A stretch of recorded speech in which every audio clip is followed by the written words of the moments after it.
Affidavit કરે છે કે રામ સેતુ તો હતો જ નહીં. હવે આ કોંગ્રેસ પાસે આપણે શું અપેક્ષા રાખવાની? આપણા હિન્દુ સમાજ માટે ચિંતા કરવાની.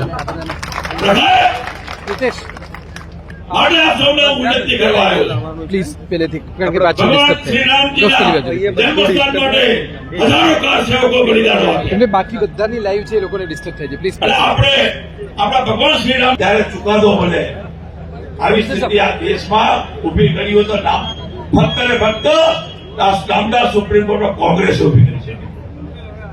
આ તો દેશના યશસ્વી પ્રધાનમંત્રી નરેન્દ્રભાઈ મોદી હોય અને જાતે જઈ મંદિરના પ્રતિષ્ઠામાં બેસે, પ્રાણ પ્રતિષ્ઠામાં.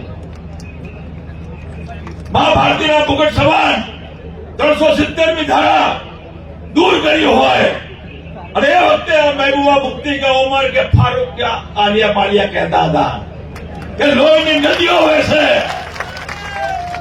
એક પણ લોહીનો ટીપો વહેડાવે વગર 370મી ધારા દૂર કર્યું હોય તો ગુજરાતના બંને બળોતરા પુત્રો એવા આદરણીય નરેન્દ્રભાઈ મોદી સાહેબ અને અમિતભાઈ શાહ સાહેબે કરી છે. હું તો આ મંચ ઉપરથી કહું છું, હિન્દુઓની વાત કરતી હોય તો એકમાત્ર ભારતીય જનતા પાર્ટી છે.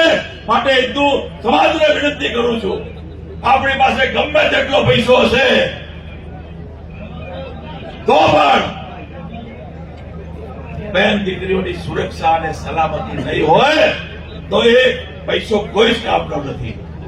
આ મીડિયા પણ નોંધ લઈ લે કે હિન્દુસ્તાન છે, પાકિસ્તાન નથી. માટે હિન્દુઓની વાત કરવી એ કાંઈ ગુનો નથી કાંઈ. માટે આપ સૌને ફરીથી વિનંતી કરું છું કે રેખાબેન ચૌધરીને જંગી લીડથી જીતાડજો. આજે આપણે સૌ ફોન કરીએ છીએ 7 તારીખે 5 લાખ ઉપરાંતની લીડથી રેખાબેન જીતવાના છે, એમાં કોઈ શંકાને સ્થાન નથી. અસ્તો ભારત માતા કી જય.